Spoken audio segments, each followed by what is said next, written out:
उसकी धारा को मरुपथि से भी जाना होता है, और जब एक बार वह जाकर सागर में मिलती है तब वह स्वयं सागर ही हो जाती है।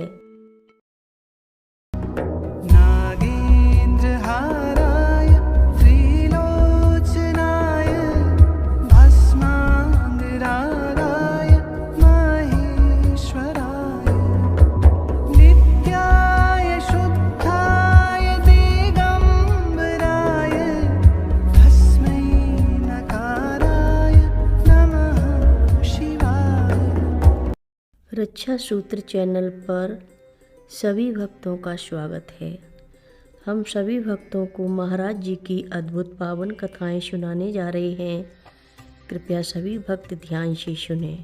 अगले दिन सन 1976 की 15 जून की सुबह जब हम उठे तो देखा कि सब ओर चमकती हुई धूप निकली हुई है और हम सब भंडारे की तैयारी में लगे हैं। करीब 11-12 बजे दोपहर को पंडित जी ने प्राण प्रतिष्ठा के हेतु किए गए पूजा पाठ की अंतिम विधि के रूप में हवन कुंड में पूरा आहुति देकर यज्ञ का समापन किया।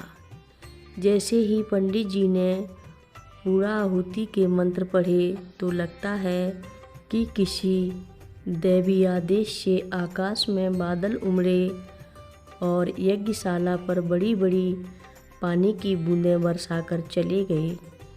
मेरे अंतःकरण से आवाज़ उठी कि ये भगवान की ओर से संकेत है कि इस अभिषेक से प्राण प्रतिष्ठा पूरी हुई। देवता की आत्मा ने इस संगमरमर की मूर्ति में प्रवेश करके अपना साकार रूप फिर से धारण कर लिया है। पूरा आहुति के उपरांत पंडित जी बाबा जी की मंदिर की ओर गए और हम सब ने मिलकर मूर्ति का अनावरण किया। लोग खुशी के मारे फूले न समाये। इसके बाद उल्लास भरे नृत्य हुए और भजन गाए गए। इस प्रकार बाबा जी की पहली मूर्ति की स्थापना एक मंदिर में हो गई। इससे एक परंपरा जैसी शुरू हो गई। इसकी देखा देखी अन्य स्थलों के मंदिरों में जैसे कि वृंदावन, लखनऊ, नीव करोली, भद्री, नैनीताल, शिमला आदि में बाबा जी की मूर्ति की स्थापना हो गई।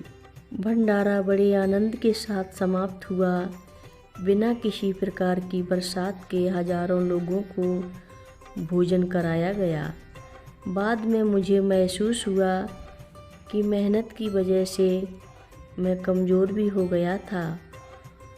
अब और किसी प्रकार के भावोद्वेग के लिए शक्ति शेष नहीं रह गई थी। माँ का आदेश हुआ कि मुझे ये 16 दिन का व्रत समाप्त कर देना चाहिए।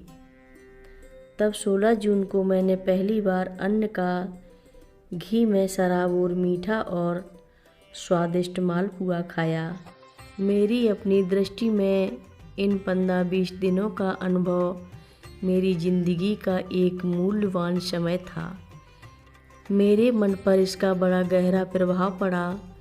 मुझे लगा कि मैं बड़े पवित्र दिव्य फरिश्तों और संतों के साथ रहा जो कि बड़ी कठिन तपस्या का जीवन जीते हैं, और उससे जो मैंने आनंद प्राप्त किया है उसकी तुलना में स्वर्ग के आनंद भी छोटे ही पड़ेंगे।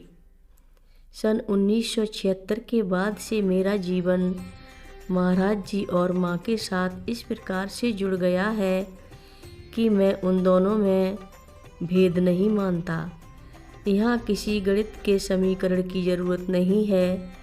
ये तो बस ऐसा हुआ कि हम लोग भौतिक विज्ञान की प्रयोगशालाओं में शीशे के सामने किसी पदार्थ को रखकर उस पदार्थ और उसके प्रतिबिंब को एक सीध में लाते हैं तो वो विषमता मिट जाती है। उसी प्रकार माँ और बाबा जी की जो दो आकृतियाँ थीं वे एक दूसरे में मिल गईं और वह अभिन्न हो गईं। सामान्य जगत में तो हम एक को दूसरे से भिन्न मानते हैं और उनकी अभिन्नता तो मानने के लिए तैयार नहीं रहते, और यदि कोई हमें समझाना भी चाहे तो हमारे अंदर एक प्रतिरोध जागता है। पर अब उनकी अभिन्नता के आगे मेरे जन्मजात प्रतिरोधोन्मुख स्वभाव ने घुटने टेक दिए। एक बार जब ब्रह्माणी ने हुगली नदी में स्नान के लिए जाते समय श्री राम कृष्ण परमहंस से अपनी प्रतिदिन की सेवा पूजा वाली सीताराम की मूर्तियों की सेवा पूजा करने के लिए कहा, और तब जब वह लौट कर आई तो क्या देखती है कि महाराज जी फूलों को विग्रहों पर न डालकर अपने सिर पर डाल रहे थे। उसे राम कृष्ण के शरीर में अपने इष्ट श्री राम के दर्शन हुए, और तब उसके पश्चात उसने अपनी धातु की मूर्तियों को हुगली नदी में बहा दिया। ये तो महाराज जी की उस पर कृपा हुई कि उसने मन से नर शरीर और धातु के विग्रह के बीच का भौतिक जगत का मान्य अंतर मिट गया।